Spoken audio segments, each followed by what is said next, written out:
من الحلقات الذهبية جدا الحلقة دي، تبقى حلقة فيها نوادر غريبة جدا، صور فنانين من أيام المدرسة، ويعني صعب جدا، يعني كويس إن التصوير كان موجود وقتها. أول صورة معانا فريد الأطرش، دي صورته أيام ما كان في المدرسة، جدع طلعه. تمام، قول لي هو فين تحديدا، أنا هحط لك صورته تحت أهو كده في دايرة، طلعه لي من هذا الجمع. هتعرف تطلعه على فكرة، بس مش بسهولة. الصورة اللي بعدها، من هذا الشخص؟ هذا الشخص هو، مستحيل تعرف طبعا، انا مستحيل اقول لك اعرف انت او خمن، ده فريد شوقي يا جماعه. حاجه صعبه جدا، ياه. اكاد اجزم كل اللي في الصوره دول غالبا رحلوا بنسبه كبيره جدا يعني، رحمه الله على اللي رحل منهم واللي عايش، يعني ربنا يديله الصحه. حاجه غريبه جدا. بص اللي بعدها بقى، محمد عبد الوهاب هنا. انا هسيبك تطلعه، كان عنده 10 سنين. هو في ثلاثه تقريبا في سن العشر سنين ممكن تلاقيهم. باين جدا اللي ماسك المنشه طبعا اللي في النص.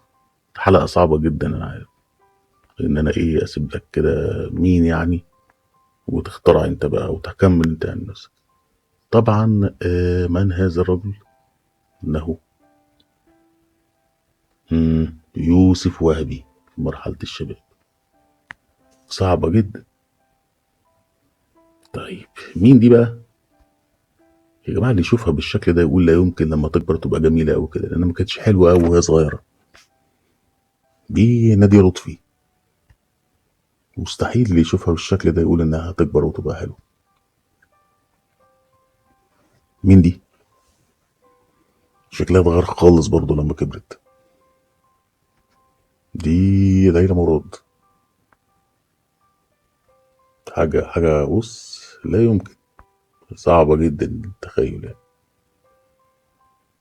في المدرسة بقى، ده فريق كشافة ده ولا ايه؟ غالبا فريق كشافة. عندك زبيدة ثروت تحت اهي، واللي على يمينها مين؟ حكمة اختها. طبعا انت عرفتها، شكلها واضح جدا ومميز جدا.